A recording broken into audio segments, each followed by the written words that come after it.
नमस्कार,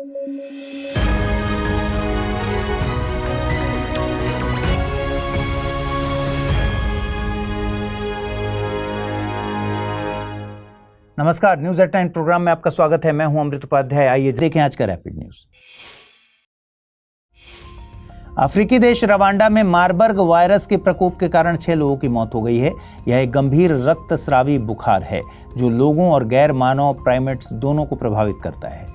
यह आनुवंशिक रूप से एक जूनोटिक आरएनए वायरस है जो फिलो वायरस परिवार से संबंधित है। इस वायरस का नाम जर्मन शहर मार्बर्ग से लिया गया था, जहां 1967 में पहली बार इसकी पहचान एक प्रयोगशाला में की गई थी। यह वायरस चमगादड़ों से मनुष्यों सहित प्राइमेट्स में फैल सकता है और फिर संक्रमित व्यक्तियों के रक्त या अन्य शारीरिक तरल पदार्थों के साथ सीधे संपर्क के माध्यम से अन्य लोगों में फैल सकता है। इसके लिए अभी तक कोई उपचार या टीका उपलब्ध नहीं है और इसमें मृत्यु दर 88% तक है, लेकिन देखभाल के साथ इसे कम किया जा सकता है। उष्णकटिबंधीय तूफान कैथ्रोन फिलीपींस की तरफ बढ़ रहा है और इसके चलते मुख्य रूप से लुजोन द्वीप के उत्तरी हिस्सों को अलर्ट पर रखा गया है। अधिकारियों का कहना है कि इसके तेज रफ्तार पकड़ने की प्रबल संभावना है। ऐसे में यह एक शक्तिशाली तूफान में बदल सकता है। ये तूफान दक्षिण पूर्वी ताइवान और ताइवान स्ट्रेट के दक्षिणी भाग के जल क्षेत्र के लिए बहुत खतरनाक साबित हो सकता है। पर्यटन मंत्रालय ने पर्यटन मित्र और पर्यटन दीदी पहल शुरू की है। ये नेशनल रिस्पॉन्सिबल टूरिज्म इनिशिएटिव है। इसे विश्व पर्यटन दिवस के मौके पर लॉन्च किया गया। इस पहल का मकसद यात्रियों के समय यात्रा अनुभवों को बेहतर बनाना है। इस प्रयास का एक प्रमुख मकसद महिलाओं और युवाओं को प्रशिक्षित करना है ताकि वे पर्यटन उद्योग के लिए नए अनुभव और उत्पाद बना सकें। इसके अलावा डिजिटल साक्षरता और डिजिटल उपकरणों में सामान्य प्रशिक्षण भी दिया जाएगा। अगली रैपिड न्यूज भी पर्यटन दिवस से ही संबंधित है। इस मौके पर केंद्रीय पर्यटन मंत्रालय ने दूसरे सर्वश्रेष्ठ पर्यटन गांव प्रतियोगिता के विजेताओं को पुरस्कार प्रदान किए। केंद्रीय पर्यटन मंत्रालय ने भारत की आत्मा यानी गांवों में पर्यटन को बढ़ावा देने के लिए 2023 में सर्वश्रेष्ठ पर्यटन गांव प्रतियोगिता की शुरुआत की थी। 2024 सर्वश्रेष्ठ पर्यटन गांव प्रतियोगिता में 30 राज्यों और केंद्र शासित प्रदेशों में 991 आवेदन प्राप्त हुए थे, जिससे 36 गांवों को 8 श्रेणियों में विजेता घोषित किया गया। ये 8 श्रेणियां थीं: adventure tourism, agri tourism, community based tourism, craft, heritage, responsible tourism, spiritual and wellness और वाइब्रेंट विलेज।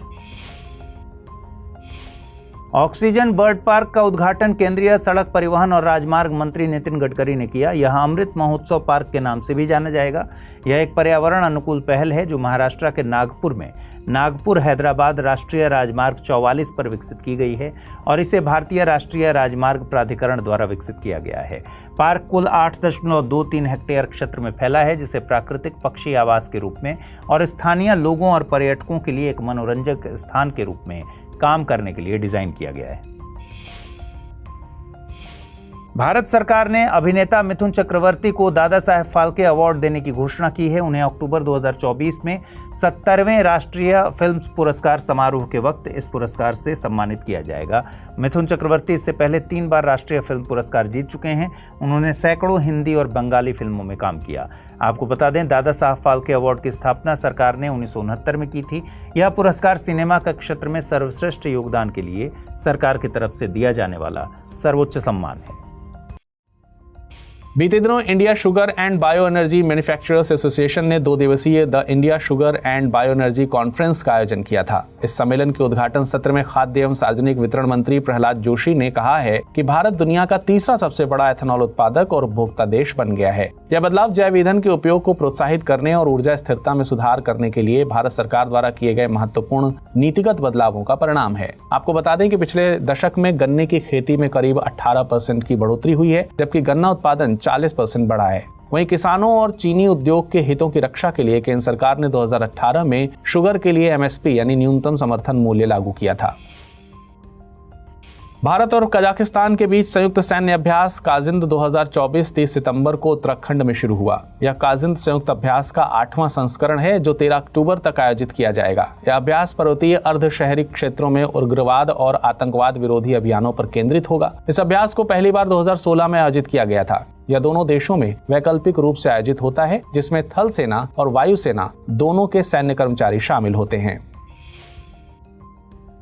भारत सरकार एवीजीसी यानी animation, visual effect, gaming, comics के क्षेत्र में भारत को एक वैश्विक केंद्र बनाना चाहती है। इसके लिए सरकार ने एक नेशनल सेंटर ऑफ एक्सीलेंस की स्थापना की मंजूरी दी है।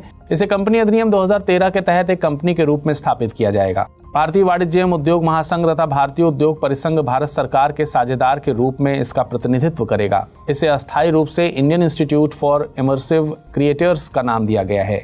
इस केंद्र का मकसद एवीजीसी क्षेत्र में क्रांति लाना और इमर्सिव टेक्नोलॉजी में इनोवेशन को बढ़ावा देना है।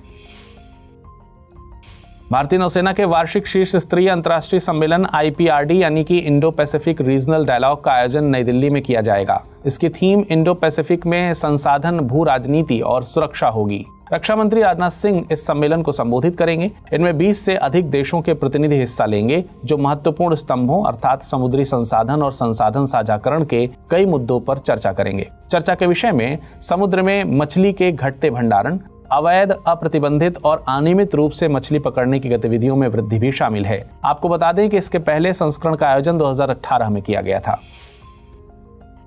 भारत सरकार ने PM E-ड्राइव योजना को नोटिफाई किया है। इस स्कीम का पूरा नाम प्रधानमंत्री electric drive revolution in innovative vehicles enhancement है। योजना को केंद्रीय मंत्रिमंडल की मंजूरी मिल चुकी है तथा योजना 1 अक्टूबर 2024 से 31 मार्च 2026 तक लागू की जाएगी। यह योजना E2Ws यानी इलेक्ट्रिक टू व्हीलर्स, E3Ws यानी इलेक्ट्रिक थ्री व्हीलर्स, इलेक्ट्रिक बसों और EV की अन्य उभरती टेक्नोलॉजी पर आधारित होगी। इसका मकसद उपभोक्ताओं के लिए इलेक्ट्रिक वाहनों की लागत को कम करना और पूरे देश में इनके उपयोग को बढ़ावा देना है। इसके अलावा इस योजना में चार्जिंग स्टेशन स्थापित करने, ई-बसों का विस्तार करने और इलेक्ट्रॉनिक वाहनों के लिए परीक्षण सुविधाओं को उन्नत करने के लिए अनुदान की सुविधा भी मौजूद होगी। क्लाउडिया शिनबाम ने मैक्सिको की पहली महिला राष्ट्रपति के रूप में पदभार संभाला। वे जलवायु कार्यकर्ता और मैक्सिको सिटी की पूर्व मेयर रह चुकी हैं और वे मैक्सिको की स्वतंत्रता के बाद पहली महिला राष्ट्रपति हैं। क्लाउडिया वामपंथी राष्ट्रपति एंड्रेस मैनुअल लोपेज ओब्राडोर की कट्टर समर्थक हैं, जिन्हें नरेंद्र मोदी के बाद दुनिया का दूसरा सबसे लोकप्रिय नेता माना जाता है। क्लाउडिया संयुक्त राज्य अमेरिका, मैक्सिको या कनाडा में आम चुनाव जीतने वाली पहली महिला है। मध्य प्रदेश का मनौर गांव एक संकट का सामना कर रहा है। यहां अपने पतियों की समय से पहले मौत के कारण महिलाएं विधवा हो रही हैं। इन मौतों का मुख्य कारण खनन से जुड़ी बीमारियां हैं, जैसे सिलिकोसिस और टीबी। यहां 50 साल से पहले आधे से अधिक पुरुषों की मौत हो जाती है, इसलिए इसे विधवाओं का गांव कहा जाता है। इस समस्या का कारण सिलिकोसिस बीमारी को बताया जा रहा है, जिसे अक्सर टीबी समझ लिया जाता है, जो इस स्वास्थ्य संकट को और अधिक बढ़ा देता है। यहाँ बता दें कि सिलिकोसिस एक लाइलाज बीमारी है। यह सिलिका डस्ट के लंबे समय तक संपर्क में रहने से होती है, जो अक्सर खनन कार्य के दौरान उत्पन्न होती है। ये डस्ट फेफड़ों में प्रवेश करती है, उन्हें इन्फेक्टेड करती है, जिसके चलते सांस लेने में कठिनाई, खांसी, थकान और मुंह से खून आने जैसे लक्षण दिखाई देते हैं। 10वां विश्व हरित अर्थव्यवस्था शिखर सम्मेलन दुबई में शुरू हुआ है, जिसमें वैश्विक स्तर के नेताओं ने महत्वपूर्ण पर्यावरणीय चुनौतियों पर चर्चा की। इस फोरम में वैश्विक कार्रवाई को सशक्त बनाना, अवसरों को अनलॉक करना और प्रगति को आगे बढ़ाना थीम के तहत जलवायु परिवर्तन और स्थिरता पर बातचीत हुई। फोरम ने सहयोगात्मक प्रयासों और स्थायी भविष्य के लिए नवाचारों पर जोर दिया। इस सम्मेलन को WGO का मकसद सतत विकास और गरीबी उन्मूलन के संदर्भ में हरित अर्थव्यवस्था की व्यापक स्वीकृति और महत्व को बढ़ावा देना है। प्रधानमंत्री नरेंद्र मोदी कौटिल्य इकोनॉमिक कॉन्क्लेव में हिस्सा लेंगे। ये इस सम्मेलन का तीसरा संस्करण है, जो 4 से 6 अक्टूबर तक आयोजित होगा। इस सम्मेलन का पहला संस्करण जुलाई 2022 में आयोजित हुआ था। इस वर्ष का सम्मेलन financing green transition, Jio economic fragmentation and implication for growth जैसे विषयों पर केंद्रित होगा। भारतीय और अंतर्राष्ट्रीय जगत के विद्वान भारतीय अर्थव्यवस्था और ग्लोबल साउथ की अर्थव्यवस्थाओं के सामने आने वाले मुद्दों पर चर्चा करेंगे। कौटिल्य आर्थिक सम्मेलन का आयोजन पिछले 3 वर्षों से हर साल इंस्टीट्यूट ऑफ इकोनॉमिक ग्रोथ द्वारा किया जाता रहा है। KKFI यानी kho kho federation of India और इंटरनेशनल खो खो फेडरेशन ने घोषणा की है कि 2025 में होने वाला पहला खो खो विश्व कप भारत में आयोजित होगा। इस आयोजन में 6 महाद्वीपों के 24 देश हिस्सा लेंगे और इसमें 16 पुरुष और इतनी ही महिला टीमें हिस्सा लेंगी। खो खो विश्व कप का मकसद इस स्वदेशी भारतीय खेल को इंटरनेशनल लेवल पर आगे बढ़ाना है। आपको बता दें, खो खो खेल भारत में गहराई से जुड़ा है और यह विश्व कप इस खेल की समृद्ध सांस्कृतिक विरासत और प्रतिस्पर्धी भावना को बढ़ावा देगा। लाइकेन्स प्रकृति में सहजीविता के प्रतीक हैं। लाइकेन्स कवक और एल्गी की सहजीविता से बनते हैं। ये खुद में एक माइक्रो इकोसिस्टम है। ये मिट्टी की गुणवत्ता बढ़ाने में भी भूमिका निभाते हैं। लाइकेन पायोनियर स्पीशीज के तौर पर जाने जाते हैं। ये पृथ्वी की सबसे पुरानी स्पीशीज में से एक है। इसके अलावा प्रदूषण के लिए बायो इंडिकेटर के तौर पर भी ये काम करते हैं। वायु प्रदूषण का सबसे ज़्यादा असर लाइकेंस पर होता है। ये वायु प्रदूषण के लिए इतने ज़्यादा सेंसिटिव होते हैं कि आप इन्हें सिटीज़ में उगा हुआ कम ही देखेंगे, क्योंकि शहरों में वायु प्रदूषण बहुत ज़्यादा होता है। आइए देखते हैं आज का रैपिड न्यूज़। केंद्रीय मंत्रिमंडल ने कृषि को प्रोत्साहन और खाद्य सुरक्षा सुनिश्चित करने के लिए 2 बड़ी कृषि योजनाओं को मंजूरी दी है। इन योजनाओं के नाम PMRKVY यानी प्रधानमंत्री राष्ट्रीय कृषि विकास योजना और KY यानी कृषोन्नति योजना है। इनमें से PMRKVY योजना सस्टेनेबल खेती को बढ़ावा देगी, जबकि कृषोन्नति योजना खाद्य सुरक्षा और कृषि क्षेत्र में आत्मनिर्भरता के लिए समर्पित होगी। इन दोनों योजनाओं में से प्रत्येक में 9 चालू कृषि योजनाओं को शामिल किया जाएगा। केंद्र सरकार इन योजनाओं को राज्य सरकारों की मदद से क्रियान्वित करती है। वियतनाम के चिड़ियाघरों में बर्ड फ्लू का प्रकोप दिख रहा है। यहां एक जू में दर्जनों बाघ, 3 शेर और एक तेंदुए की मौत हो चुकी है। इनके परीक्षण के बाद बर्ड फ्लू के H5N1 स्ट्रेन की पुष्टि हुई है। पिछले महीने की शुरुआत में ही चिकन खाने से 20 बाघों की मौत हो गई थी। वहीं विश्व स्वास्थ्य संगठन का कहना है कि 2022 के बाद से H5N1 सहित इन्फ्लुएंजा वायरस के कारण जीवों में संक्रमण के मामले बढ़े हैं। बर्ड फ्लू या फिर एवियन इन्फ्लुएंजा एक बीमारी है जो avian influenza type A virus के कारण होती है। यह अत्यधिक वायरल संक्रमण है जो कि मुख्य रूप से पक्षियों को प्रभावित करता है। कभी कभी वायरस पक्षियों से स्तनधारियों को भी संक्रमित कर देता है। जलवायु संकट का सामना कर रही लिटिल प्रेस्पा झील धीरे धीरे सूख रही है। इसे स्मॉल प्रेस्पा झील के नाम से भी जानते हैं। यह अल्बानिया और ग्रीस की सीमा पर अवस्थित है। बढ़ता तापमान, कम बर्फबारी, कम वर्षा और हल्की सर्दी इस झील के सूखने के कारणों में शामिल है। आपको बता दें कि यह झील बाल्कन प्रायद्वीप में अवस्थित है। यह प्रेस्पा झील सिस्टम का ही हिस्सा है, जिसमें ग्रेट प्रेस्पा झील और लिटिल प्रेस्पा झील शामिल हैं। दोनों झीलें एक संकरी पट्टी द्वारा अलग होती हैं। लिटिल प्रेस्पा झील प्रेस्पा नेशनल पार्क का हिस्सा है। ये झील रामसर साइट के रूप में भी नामित है। इस न्यूज़ और ऐसी ही न्यूज़ को डिटेल में और मैप पर आसानी से समझने के लिए आप मैप इन न्यूज़ प्रोग्राम को देख सकते हैं।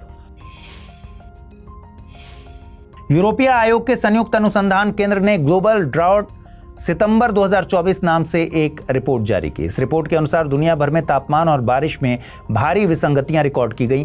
वर्तमान में दुनिया भर में 40% भूमि खराब हो चुकी है, जिसका सीधा असर 3.2 अरब लोगों पर पड़ रहा है। इसके अलावा 2050 तक वैश्विक आबादी का 3/4 हिस्सा सूखे से प्रभावित हो सकता है। ऐसी ही वैश्विक चुनौतियों को ध्यान में रखते हुए संयुक्त राष्ट्र के नेतृत्व में सूखे से निपटने के लिए जिनेवा में 3 दिवसीय DR यानी ड्राउट रेजिलियंस +10 सम्मेलन का आयोजन किया गया। दरअसल यह सम्मेलन 2013 में आयोजित HMNDP यानी राष्ट्रीय सूखा नीति पर उच्च स्तरीय बैठक का अगला चरण यह हिस्सा है, जो लगभग 10 वर्षों बाद आयोजित हो रहा है। इसका आयोजन 2013 में अंतर्राष्ट्रीय और क्षेत्रीय संगठनों तथा प्रमुख राष्ट्रीय एजेंसियों के साथ मिलकर जिनेवा में किया गया था।